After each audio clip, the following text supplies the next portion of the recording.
नमस्कार साथियों, infusion notes के यूट्यूब चैनल पर आपका स्वागत है। मैं आपका साथी कपिल तिवारी आज आपके सामने 3 सितंबर 2023 सुजस बुलेटिन लेकर प्रस्तुत हूँ। आपको ही पता है कि साथियों, राजस्थान की जितनी भी प्रतियोगिता परीक्षाएं होती है जिनमें अगर करंट अफेयर्स पूछा जाता है, साथ ही सरकार से संबंधित अगर करंट अफेयर्स पूछा जाते हैं यानी योजनाएं होगी, सरकार ने कौन से कार्यों का शुभारंभ किया, वो सबसे ज़्यादा क्वेश्चन सुजस बुलेटिन के माध्यम से पूछे जाते हैं। मेरा प्रयास रहा साथियों, अगस्त से लेकर मैं लगातार जितने भी सुजस बुलेटिन का प्रकाशन हुआ है उन पर मैंने आपके साथ विस्तृत चर्चा की है। अगस्त महीने का जो सुजस बुलेटिन है उसकी प्ले लिस्ट इन्फ्यूजन नोट्स के यूट्यूब चैनल पर बना दी गई है, वहां पर आप जाकर देख सकते हैं। इसी प्रकार सितंबर की कड़ी में भी सितंबर 1 सितंबर व 2 सितंबर का सुजस बुलेटिन है, उस पर विस्तृत चर्चा की जा चुकी है और आज इसी कड़ी में 3 सितंबर 2023 के सुजस बुलेटिन पर चर्चा करेंगे। साथ ही इनमें जो भी अपने चर्चा करेंगे, जो महत्वपूर्ण तथ्य बने हैं उन पर बात करेंगे और ये भी डिस्कस करेंगे कि किस प्रकार प्रश्न बन सकता है, यानी जो प्रश्न किस प्रकार आपसे पूछा जा सकता है, कौन से फैक्ट इसमें महत्वपूर्ण रहेंगे। मेरे द्वारा किया जा रहा यह प्रयास साथियों अगर आपको पसंद आ रहा है तो इस सेशन को लाइक व शेयर जरूर कीजिएगा। इन्फ्यूजन नोट्स के यूट्यूब चैनल को लाइक व सब्सक्राइब कीजिएगा। शुरुआत करेंगे हम सबसे पहले हमेशा की तरह जो मुख्य हेडलाइंस है उन पर अपने पहले मुख्य हेडलाइंस देखते हैं और उसके बाद उस पर विस्तृत चर्चा करते हैं। तो मुख्य हेडलाइन में दे रखा है, विकास के वादे निभाए निभाते रहेंगे, मुख्यमंत्री जी का स्टेटमेंट है। इसके अलावा विजन 2030 में आपकी भागीदारी जरूरी, यानी प्रदेश के जो लोग हैं उनकी भागीदारी जरूरी है, उस प्रकार का स्टेटमेंट दे रखा है। इसके अलावा मुख्यमंत्री ने कहा कि 50 नए फास्ट ट्रैक कोर्ट खोलने के प्रयास है जो सरकारें कर रही है, उस पर अपने चर्चा करेंगे। इसके अलावा आपदा के प्रत्येक प्रभावित को राहत दे रही है राज्य सरकार, ये भी मुख्यमंत्री जी का स्टेटमेंट है। इसी प्रकार जो रोडवेज प्रबंधन संयुक्त मोर्चा के साथ है जो वार्ता हुई है वो सफल रही है, उस पर अपने बात करेंगे। इसके अलावा जो पुस्तकालय अध्यक्ष शारीरिक प्रशिक्षण अनुदेशक सहायक आचार्य भर्ती के लिए विज्ञापन है जो जारी हो चुका है और इसमें इधर दिखा रखा है, इंदिरा गांधी स्मार्टफोन योजना से करीब 11.54 लाख से अधिक महिलाएं और बालिकाएं हैं उनको फायदा हुआ है, इस प्रकार का स्टेटमेंट है साथियों। अब अपने साथियों जो मुख्य हेडलाइंस है उस पर बात करेंगे और विस्तृत चर्चा करेंगे कि यहाँ से प्रश्न किस प्रकार बन सकता है। सबसे पहले मुख्य हेडलाइंस थी साथियों, विकास के वादे निभाए हैं निभाते रहेंगे, मुख्यमंत्री जी ने ये स्टेटमेंट दिया है। इस पर अपने बात करते हैं कि मुख्यमंत्री जी ने ये जो स्टेटमेंट दिया है, कामधेनु पशु बीमा योजना है उसका 6 सितंबर से भी शुभारंभ होने जा रहा है। मुख्यमंत्री जी ने कहा है कि श्री अशोक गहलोत ने फलोदी सहित प्रदेश की जनता को किए गए वादों को निभाया है, यानी मुख्यमंत्री जी ने कहा है कि प्रदेश की सरकार है उसने जो जनता के साथ वादे किए थे उनको निभाया है। राज्य सरकार के प्रति जनता के विश्वास को आगे भी हमें कायम रखेंगे, यानी जो सरकार है प्रदेश सरकार उसके प्रति जो प्रदेश की जनता का विश्वास है उसको भी हम आगे बनाए रखेंगे, इस प्रकार का स्टेटमेंट रहा। मुख्यमंत्री श्री गहलोत ने नवगठित जिले फलोदी में राजीव गांधी ग्रामीण एवं शहरी ओलंपिक जिला स्तरीय प्रतियोगिता समारोह को संबोधित कर रहे थे, यानी ये जो स्टेटमेंट है उन्होंने फलोदी जिले में जो राजीव गांधी ग्रामीण व शहरी ओलंपिक जिला स्तरीय शुरू हो गए हैं उस कार्यक्रम को संबोधित कर रहे थे, तब इन्होंने ये स्टेटमेंट दिया। प्रदेश में एक साथ 17 नए जिले और 3 संभागों के ऐतिहासिक फैसले से अब मुख्यालयों से दूरियां कम हुई है, यानी मुख्यमंत्री जी ने कहा कि प्रदेश में एक साथ क्या है कि प्रदेश में एक साथ 17 नए जिले व 3 संभाग बनाने से क्या है कि जनता को फायदा हुआ है, यानी जो लोकल एरिया है वहां पर भी लोगों को आने जाने में अब थोड़ा टाइम कम लगेगा और सुविधा भी मिलेगी, इस प्रकार का स्टेटमेंट दिया है। यानी 17 जिले व संभाग बनाने पर जो लोगों के तहसील या जिला मुख्यालय पर कार्य होते थे दूर जाना पड़ता था, अब उनको दूर नहीं जाना पड़ेगा, उनको यह सुविधा मिलेगी, इस प्रकार का स्टेटमेंट रहा। इसके अलावा इन्होंने कहा कि राजस्थान की यह खेल प्रतियोगिता देश में अंगूठी पहल है, इससे प्रदेश में खेल का माहौल बनेगा और प्रतिभा सामने आएगी, उन्हें राज्य सरकार द्वारा निखारा जाएगा। यानी जो राजीव गांधी ग्रामीण व शहरी ओलंपिक चल रहे हैं उस पर उन्होंने स्टेटमेंट दिया कि जो ये सब खेल का जो राजस्थान सरकार आयोजन करा रही है, इसकी प्रदेश सरकार जो आयोजन करा रही है उसकी जो देश में भी चर्चा हो रही है। बताया जा रहा है कि कई जो राज्य हैं उन्होंने इसको फॉलो किया है, राजीव गांधी ग्रामीण व शहरी ओलंपिक को। इससे कहा कि जो ग्रामीण स्तर पर प्रतिभाएं हैं वो आगे आएगी, इसके बाद जो सरकार उनको आगे ले जाने का कार्य करेगी, यानी सरकार इनको बढ़िया से प्रशिक्षण दिलाएगी और उसके बाद राष्ट्रीय व अंतर्राष्ट्रीय स्तर पर आगे लेके जाएगी। ये स्टेटमेंट रहा साथियों। इसके अलावा ऐतिहासिक जन हितैषी योजना, हर वर्ग को सामाजिक, आर्थिक और सामाजिक रूप से मजबूती मिली है। मुख्यमंत्री ने कहा कि राजस्थान सरकार ने जन हितकारी योजनाएं लाई हैं जिससे प्रदेशवासियों की प्रत्येक जनता को फायदा हुआ है, जिसके चलते है जो राजस्थान है जो मॉडल स्टेट बनने चुका है। मुख्यमंत्री जी ने कहा कि जो जन कल्याणकारी योजनाएं, महंगाई राहत कैंप हुई, इंदिरा गांधी स्मार्टफोन योजना, अन्नपूर्णा फूड पैकेट योजना है, जिसके चलते राजस्थान है जो देश में एक रोल मॉडल स्टेट बन चुका है। युवाओं से जो वादे किए वो भी निभाए। उन्होंने बताया कि 3 लाख सरकारी नौकरियां हैं जो अब तक दी जा चुकी है, 3 लाख सरकारी नौकरियां दी जा चुकी है, ये स्टेटमेंट रहा। इसके अलावा कहा कि 100 मेगा जॉब फेयरों का भी आयोजन है जो सरकार करा रही है। ये भी इंपॉर्टेंट है कि अभी तक जो 3 लाख से अधिक की बताया जा रहा है कि 3 लाख से अधिक सरकारी नौकरियां हैं जो सरकार दे चुकी है। साथ ही सरकार जो प्राइवेट सेक्टर में युवा कार्य करना चाहते हैं उनके लिए बजट 2023-24 में आदरणीय मुख्यमंत्री जी ने घोषणा की थी कि 100 मेगा जॉब फेयरों का आयोजन होगा, जिसमें जो प्राइवेट सेक्टर में काम करना चाहते हैं वहां पर बड़ी स्तर की कंपनियां आएगी और जो विद्यार्थी अप्लाई करेगा उसको उसके क्वालिफिकेशन के आधार पर जॉब दी जाएगी। ये इसमें स्टेटमेंट रहा साथियों। इसके अलावा कामधेनु पशु बीमा योजना जो 6 सितंबर से अब शुरू होने जा रही है। श्री गहलोत ने कहा कि भीलवाड़ा में 6 सितंबर को मुख्यमंत्री कामधेनु पशु बीमा योजना का शुभारंभ होगा। राज्य सरकार ही पशुपालकों का प्रीमियम भरेगी, यानी राजस्थान सरकार ही है जो पशुपालकों का प्रीमियम है वो राजस्थान सरकार ही वहन करेगी। 6 सितंबर से शुरू होने जा रही है मुख्यमंत्री कामधेनु पशु योजना।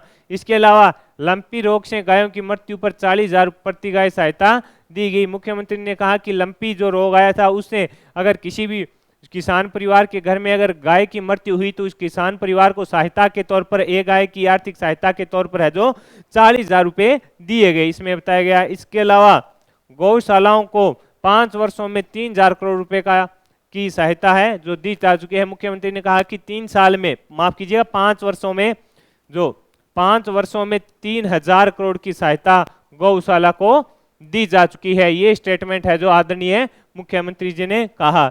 इसके अलावा इन्होंने कहा कि अमेरिका के चिकित्सकों ने राजस्थान के मॉडल को सराहा है। मुख्यमंत्री ने कहा कि हमारी अब राष्ट्रीय स्तर नहीं अंतर्राष्ट्रीय स्तर पर जो योजना है चिकित्सा विभाग में उनकी प्रशंसा हो रही है, जिस कड़ी में जो निःशुल्क दवा जांच योजना है, मुख्यमंत्री चिरंजीव योजना है, उसकी है जो अमेरिका के चिकित्सक हैं उन्होंने प्रशंसा किया है कि राजस्थान में इस प्रकार की योजनाएं चली है जिससे जनता को काफी फायदा हो रहा है। साथियों, ये जो मुख्यमंत्री के स्टेटमेंट थे वो मैंने आपको बताए। अब आपने देखते हैं कि विजन 2030 में आपकी भागीदारी, इसमें क्या स्टेटमेंट रहा है मुख्यमंत्री जी का। मुख्यमंत्री श्री गहलोत ने कहा कि नए जिलों के गठन से विकास को और गति मिलेगी, यानी जो नए जिले बने हैं और संभाग बने हैं जिससे विकास कार्यों को और भी ज्यादा गति मिलेगी। अब हर क्षेत्र के सर्वांगीण विकास के साथ राजस्थान को वर्ष 2030 तक देश के अग्रणी राज्यों में शुमार करना हमारा लक्ष्य है। इसके लिए मिशन 2030 से शुरू किया जा चुका है। मुख्यमंत्री ने कहा कि हमारा लक्ष्य है कि 2030 तक है जो राजस्थान भारत का एक अग्रणी राज्य हो, इसके लिए जो मिशन 2030 है उस प्रकार यह शुरू किया गया है। इसके तहत 1 करोड़ प्रदेशवासियों से सुझाव लिए जाएंगे, यानी जो प्रदेश के 1 करोड़ प्रदेशवासी हैं उनसे सुझाव लिए जाएंगे और उसके बाद है उसका विजन 2030 से जारी किया जाएगा। इसमें यह भी बताया है कि जिला प्रशासन विभागों और वेबसाइट mission2030.com राजस्थान गवर्नमेंट इनके जरिए सुझाव दिए जा सकते हैं। आपके सुझाव के बाद राजस्थान का विजन डॉक्यूमेंट है जो जारी किया जाएगा, यानी प्रदेश की जनता को सुझाव लेने के बाद उस पर कार्य करके ही विजन डॉक्यूमेंट 2030 को जारी किया जाएगा। ये साथियों इसके स्टेटमेंट थे। अब आगे बढ़ेंगे। इसमें दे रखा है मुख्यमंत्री ने कहा जनगणना घटनाओं में पुलिस की त्वरित कार्रवाई सराहनीय है। मुख्यमंत्री जी ने पुलिस प्रशासन की तारीफ करते हुए कहा कि जो भी घटनाएं हुई है, कुछ घटनाएं ऐसी भी है जिन पर त्वरित कार्रवाई की है पुलिस ने, उसके लिए हम उसकी प्रशंसा करते हैं। इसके अलावा 50 नए फास्ट ट्रैक कोर्ट खोले जाएंगे। इसमें कहा गया, मुख्यमंत्री गहलोत ने कहा कि प्रदेश में पीड़ितों को त्वरित न्याय उपलब्ध करवाने के लिए 50 नए फास्ट ट्रे कोर्ट खोलने के प्रयास हैं जो किए जा रहे हैं। भारत सरकार को प्रस्ताव भिजवाने के साथ ही राज्य स्तर पर उच्च न्यायालय से भी इस पर विचार विमर्श किया जाएगा। यानी जो न्याय की क्रिया है उसको तेजी से करने के लिए मुख्यमंत्री जी ने कहा कि 50 नए फास्ट ट्रैक कोर्ट खोलने की संभावना है, यानी प्रयास कर रहे हैं कि इस पर कार्य किया जा रहा है। हम भारत सरकार को भी पत्र लिखेंगे। इसके अलावा वो हाई कोर्ट है जोधपुर, उसके जो न्यायाधीश हैं उनके साथ भी उच्च न्यायालय से भी विचार विमर्श है जो किया जाएगा कि किस प्रकार न्याय प्रणाली को और तेजी से आगे बढ़ाया जाए। गहलोत ने शनिवार को कानून व्यवस्था की समीक्षा बैठक को संबोधित करते हुए कहा कि पुलिस द्वारा मंचलों का रिकॉर्ड पुलिस थानों में दर्ज करने की प्रक्रिया शुरू होने से घटनाओं में कमी आई है। यानी जो अवांछित लोग हैं उनका रिकॉर्ड अब थानों में दर्ज किया गया है। उसके बाद घटनाओं में जो घटनाएं होती थी, निंदनीय घटनाएं, उनमें कमी आई है, उस प्रकार का स्टेटमेंट रहा। गंभीर अपराधों में केस ऑफिसर स्कीम के तहत कार्यवाही कर त्वरित न्याय सुनिश्चित किया जा रहा है। यानी सरकार का प्रयास है कि जल्द अगर कोई घटना होती है तो उस पर जल्द कार्रवाई करके जल्द से जल्द न्याय दिलाना सरकार का उद्देश्य है। इस प्रकार का स्टेटमेंट रहा। धारियावाद और कुचामन सहित अन्य घटनाओं में पुलिस द्वारा त्वरित कार्यवाही कर मुलजिमों को तत्काल पकड़ा गया, इसकी मुख्यमंत्री जी ने है जो सराहना की है साथियों। इसके अलावा एक इंपॉर्टेंट फैक्ट है, ये बढ़िया है कि पार्थिव देह का समय पर पोस्टमार्टम नहीं होने की स्थिति में साक्ष्य और सबूत कमजोर होने की संभावना रहती है। इससे अनुसंधान कार्य में वैधानिक अड़चनें आती है। यह दिवंगत के प्रति असंवेदनशीलता है। मुख्यमंत्री ने जो कहा कि कई बार ऐसा होता है कि जो शरीर होता है, मृत शरीर, उसको लेकर उसका समय पर जो पोस्टमार्टम नहीं हो पाता, जिसके चलते न्याय की प्रक्रिया है उसमें देरी हो जाती है। और उसका सही समय पर अगर पोस्टमार्टम नहीं होता है तो सबूत पुलिस है जो नहीं जुटा पाती, इसके अनुसंधान कार्य में अड़चनें आती हैं। यह दिवंगत के प्रति असंवेदनशीलता, यानी जिसका मृत्यु हो चुकी है उसके प्रति भी यह एक असंवेदनशीलता है।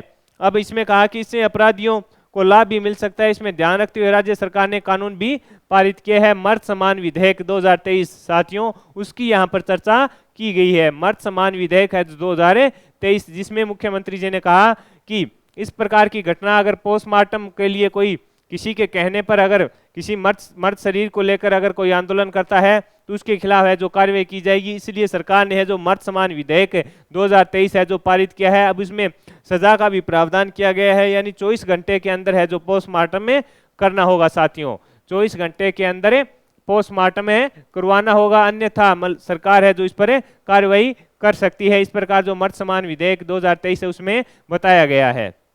यानी 24 घंटे के अंदर है जो शरीर है उसका पोस्टमार्टम कराकर उसका अंतिम संस्कार अब करना, इस प्रकार की अनिवार्यता है जो विधेयक में कर दी गई है। और जो कोई भी नेता है जो आंदोलन करते हैं वो अब मर्द शरीर को लेकर आंदोलन नहीं कर पाएंगे, ये इसमें बताया गया है। इसके अलावा मुख्यमंत्री ने प्रदेश में बेहतर कानून व्यवस्था के लिए अधिकारियों को निर्देश दिए कि प्रत्येक थाना क्षेत्र में अपराधियों को चिन्हित कर उनके विरुद्ध कार्रवाई की जाए। जो भी थाना क्षेत्र लगता है उसके आसपास के जो भी क्षेत्र हैं वहां पर अगर अपराधी हैं तो उनके खिलाफ उनको चिन्हित कर कार्रवाई होनी चाहिए। इसके अलावा प्रभावी रात्रि गश्त की व्यवस्था की जाए, यानी रात्रि में गश्त होनी चाहिए। इसके लिए होमगार्ड नियोजित किए जाएं। सीमावर्ती जिलों में आपराधिक तत्वों के विरुद्ध सख्त कार्रवाई होनी चाहिए।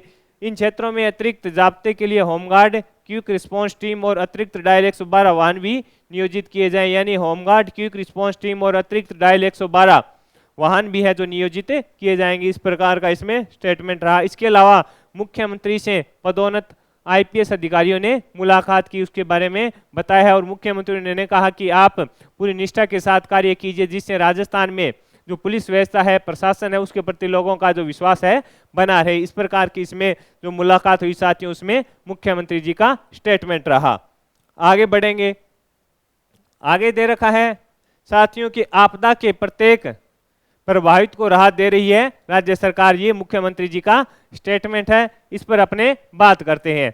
मुख्यमंत्री श्री गहलोत ने कहा कि राज्य सरकार किसी भी प्रकार की आपदा में न्यूनतम हानि तथा अधिकतम राहत देने का कार्य कर रही है कि न्यूनतम हानि है उसके लिए भी अधिकतम राहत देने का प्रयास है जो सरकार कर रही है। उन्होंने कहा कि राज्य सरकार आपदा से प्रभावित प्रत्येक नागरिक के लिए मानवीय दृष्टिकोण के साथ राहत उपलब्ध करवाने जा रही है। यानी सरकार है उसको राहत दे रही है, वो किसी प्रकार की आपदा से प्रभावित रहा हो। इसी कड़ी में कहा गहलोत ने शनिवार को आयोजित राज्य आपदा प्रबंधन प्राधिकरण की बैठक हुई, उसमें मुख्यमंत्री जी ने जो स्टेटमेंट दी उस पर अपने बात करते हैं। कहा कि वर्ष 2020-21 से वर्ष 2022-23 के दौरान लगभग 30.15 लाख काश्तकारों को 2595.57 करोड़ रुपए की है जो सब्सिडी दी गई है। यानी मुख्यमंत्री जी ने इसमें आंकड़े बताए हैं साथियों कि 2020-21 में वर्ष 2022-23 के दौरान लगभग 30.15 लाख काश्तकारों को 2595.57 करोड़ रुपए की है जो सब्सिडी दी जा चुकी है। इसके अलावा वर्ष 2022-23 में 6.85 लाख कृषकों को 800 करोड़ रुपए की इनपुट सब्सिडी है जो दी गई है, इसमें यह भी बताया गया है। इसके अलावा राज्य सरकार द्वारा आपदा प्रबंधन व्यवस्था को सुदृढ़ करने के लिए विभिन्न विभागों विभिन्न उपकरण उपलब्ध करवाए जा रहे हैं। राज्य सरकार द्वारा आपदा प्रबंधन व्यवस्था को सुदृढ़ करने के लिए विभिन्न विभागों को विभिन्न उपकरण उपलब्ध करवाए जा रहे हैं। इसके अलावा इसमें बताया गया है कि राजस्थान राष्ट्रीय फसल बीमा पोर्टल का राजस्व रिकॉर्ड है जो ई धरती के साथ इंटीग्रेशन करने वाला है, जो राजस्थान है जो तीसरा राज्य बना है। ये भी इंपॉर्टेंट रहेगा साथियों। राजस्थान राष्ट्रीय फसल बीमा पोर्टल का है जो राजस्व रिकॉर्ड है, जो इसमें बताया गया राजस्व रिकॉर्ड ई धरती के साथ इंटीग्रेशन करने वाला तीसरा राज्य है जो राजस्थान बन गया है। इसके अलावा मुख्यमंत्री जी ने कहा कि मैंने प्रधानमंत्री जी को फसल बीमा योजना के भुगतान तथा नए दावों का भुगतान शीघ्र करने के लिए बात भी की और साथ ही अधिकारियों को वर्ष 2022-23 की समस्त इनपुट सब्सिडी 15 सितंबर 2023 तक है जो वितरित करने के लिए कहा गया। ये स्टेटमेंट रहा। इसके अलावा देखते हैं राजस्थान सरकार के प्रयासों से एसडीआरएफ नियमों में संशोधन हुआ, इसमें भी स्टेटमेंट दे रखा है मुख्यमंत्री जी का। गहलोत जी ने कहा कि पत्र लिखकर मोदी जी से प्रधानमंत्री श्री नरेंद्र मोदी जी से कृषि आदान अनुदान प्रधानमंत्री फसल बीमा योजना के तहत बीमा दावे के विरुद्ध समायोजित करने के प्रावधान को समाप्त करने की मैंने मांग की। इसके अलावा राजस्थान सरकार के इस आग्रह पर केंद्र सरकार द्वारा एसडीआरएफ नियमों में है जो संशोधन किया गया, इस प्रकार का स्टेटमेंट है। इसमें अब प्रधानमंत्री फसल बीमा योजना के तहत कृषि बीमा में समायोजन किए बिना सीधे ही प्रभावित किसानों को अलग से इनपुट सब्सिडी की पूरी राशि है जो दी जा रही है। इससे किसानों को इनपुट सब्सिडी का तत्काल भुगतान होगा तथा फसल बीमा राशि का भी प्रत्यक्ष भुगतान हो सकेगा, यानी फसल बीमा समय पर मिल सकेगा। इस बात का यही निष्कर्ष है साथियों। इसके अलावा रोडवेज प्रबंधन संयुक्त मोर्चा के साथ वार्ता सफल, प्रस्तावित है जो हड़ताल है जो स्थगित, कार्मिकों के नियमित वेतन पेंशन के लिए 200 करोड़ रुपए रिजर्व होंगे। अब इस पर अपने बात करते हैं। राजस्थान राज्य पथ परिवहन निगम के अध्यक्ष श्री आनंद कुमार ने बताया कि कार्मिकों को नियमित भुगतान के लिए 200 करोड़ रुपए का रिजर्व का प्रावधान किया गया है। इससे वेतन पेंशन व सेवानिवृत्ति परिलाभों का समयबद्ध भुगतान हो सकेगा। यानी जो राजस्थान राज्य पथ परिवहन निगम के अध्यक्ष हैं उन्होंने मुख्यमंत्री जी से मुलाकात की, जिसके बाद यह निष्कर्ष निकला कि इनको नियमित भुगतान होगा, साथ ही 200 करोड़ रुपए का रिजर्व का प्रावधान रखा जाएगा। इससे वेतन पेंशन व सेवानिवृत्ति है उनकी जो सहायता मिलती है वो समय पर मिल सकेगी। यह प्रावधान राज्य सरकार ने विभिन्न वित्तीय संस्थाओं के सहयोग से किया जाएगा। निगम के कार्मिकों को वेतन पेंशन तथा एक माह के सेवानिवृत्ति परिलाभ भुगतान प्रत्येक माह का प्रथम कार्य दिवस होगा उस पर मिल जाएंगे। रोडवेज मुख्यालय पर रविवार को आयोजित बैठक में संयुक्त मोर्चा की प्रस्तावित हड़ताल को वापस लिए जाने पर आपसी सहमति बनी है। सरकार ने इस पर बताया भी इस प्रकार हम आपके साथ कार्य करेंगे, तो इनकी सहमति बन गई और हड़ताल को स्थगित कर दिया गया। इसके अलावा साथियों निगम के श्रमिक संगठनों के संयुक्त मोर्चे ने मुख्यमंत्री जी से मुलाकात की, वो इसमें बता रखा है। मुख्यमंत्री ने इनकी जो मांगे थी उन पर सकारात्मक कार्रवाई करने का आश्वासन इनको दिया। निगम अध्यक्ष श्री कुमार ने बताया कि 1000 बसों का शामिल करने के लिए राज्य सरकार की ओर से आगामी 5 वर्षों तक प्रति माह एक निश्चित सहयोग राशि प्रदान की जाएगी। यानी अब रोडवेज में 10,000 नई बसें ली जाएगी, 1000 नई बसें ली जाएगी, जिसके लिए राज्य सरकार की ओर से आगामी 5 वर्षों तक प्रति माह एक निश्चित राशि है जो रोडवेज को दी जाएगी, यानी राजस्थान परिवहन निगम को दी जाएगी। 5 वर्ष के बाद यह बसें निगम की संपत्ति होगी। राज्य सरकार के इस कार्य से निगम को समुचित बसें मिल जाएगी, जिससे लोगों को सुविधा होगी। और इसके लिए बताया गया है कि निगम की ओर से पूर्व में प्रेक्षित प्रस्तावों की पुनः समीक्षा कर आवश्यकता अनुसार लगभग 2800 पदों की भर्ती अनुमति के लिए वित्त विभाग को भेज दिया गया है। यानी 2800 नए पदों का सृजन किया जाएगा। रोडवेज में साथियों भर्ती आने की संभावना रहेगी। 2800 पदों का जो वित्त विभाग को भेज दिए गए हैं। अब वित्त विभाग उन्हें किस प्रकार जारी करता है ये आगे की बात है, लेकिन ये बताया गया है कि 2800 पदों के लिए जो प्रस्ताव है वो वित्त विभाग को भेज दिया गया है। यानी रोडवेज में 2800 पदों पर है जो भर्ती आपको आगामी समय में देखने को मिल सकती है। आगे बढ़ते हैं। आगे इसमें ये जो राजीव गांधी ग्रामीण व शहरी ओलंपिक है, अलग अलग जिलों में चल रहे हैं जिला स्तरीय मुकाबले, उनका फोटो इसमें दिखा रखा है। इसके अलावा साथियों इंदिरा गांधी स्मार्टफोन योजना 11.54 लाख से अधिक महिलाएं और बालिकाएं इससे लाभान्वित हुई है, ये इसमें बता रखा है। और बेरोजगार युवाओं के लिए एक शानदार मौका साथियों इसमें दिखा रखा है कि पुस्तकालय अध्यक्ष, शारीरिक प्रशिक्षण अनुदेशक और सहायक आचार्य भर्ती के लिए है जो आरपीसी ने विज्ञापन जारी कर दिया है। राजस्थान लोक सेवा आयोग ने कॉलेज शिक्षा विभाग में है ये भर्तियां सभी कॉलेज शिक्षा विभाग में पुस्तकालय अध्यक्ष और शारीरिक प्रशिक्षण अनुदेशक के 247 कितने हैं 247 पद हैं उनके लिए। और साथ में सहायक आचार्य है, सहायक आचार्य के जो होम साइंस है उसमें कितने पद बताए हैं 39 पदों पर विज्ञापन है जो जारी कर दिया है। आवेदन की प्रक्रिया साथियों 6 सितंबर से शुरू होगी और 5 अक्टूबर तक चलेगी। 6 सितंबर से 5 अक्टूबर तक, ये इंपॉर्टेंट है साथियों। आवेदन की जो प्रक्रिया है अपने लिए, अपने को आवेदन करना है, इस चीज का अपने को पता होना चाहिए कि आवेदन की प्रक्रिया कब है साथियों। अगर आप जो भी योग्यता रखते हो तो 6 सितंबर से लेकर 5 अक्टूबर तक इनके लिए आप योग्य हो तो इनके लिए आवेदन कर सकते हो। इसमें बताया गया है कि इसमें पुस्तकालय अधीक्षक और शारीरिक परीक्षण अनुदेशक के 247 पद रहेंगे और सहायक आचार्य गृह विज्ञान के हैं जो 37 पद रहेंगे। और इसके लिए आवेदन है साथियों जो 6 सितंबर से 5 अक्टूबर तक कर सकते हैं। 1 टाइम 1 रजिस्टर की प्रक्रिया है, आपको पता है। उसमें अगर आपको किसी प्रकार की दिक्कत आ रही है तो इसमें यहाँ पर संपर्क सूत्र भी नंबर दिए गए हैं, वहां पर आप बात कर सकते हैं। तो साथियों ये था 3 सितंबर 2023 सूजस बुलेटिन। इसमें जो भी महत्वपूर्ण प्रश्न बन रहे थे साथियों वो मैंने आपके साथ शेयर किए, साथ ही उनसे जुड़े जो महत्वपूर्ण तथ्य थे उन पर अपने विस्तृत बात की। मेरे द्वारा ये लिया गया सेशन साथियों अगर आपको पसंद आया है तो इस सेशन को लाइक व शेयर जरूर कीजिएगा। इन्फ्यूजन नोट्स के यूट्यूब चैनल को लाइक व सब्सक्राइब कीजिएगा। यह सेशन कैसा लगा आपको, आपकी ये सेशन अगर आप डेली देख रहे हैं तो इससे आपको क्या फायदा हुआ है उस पर आपको अवश्य कमेंट करना है, जिससे हमें भी अगर आपको अच्छा लग रहा है तो हमारे लिए भी ये थोड़ा मोटिव रहेगा। इंतजार रहेगा कि आप किस प्रकार का इसको रिस्पॉन्स देते हैं। इन्फ्यूजन नोट्स के यूट्यूब चैनल को लाइक और सब्सक्राइब कीजिएगा। धन्यवाद साथियों।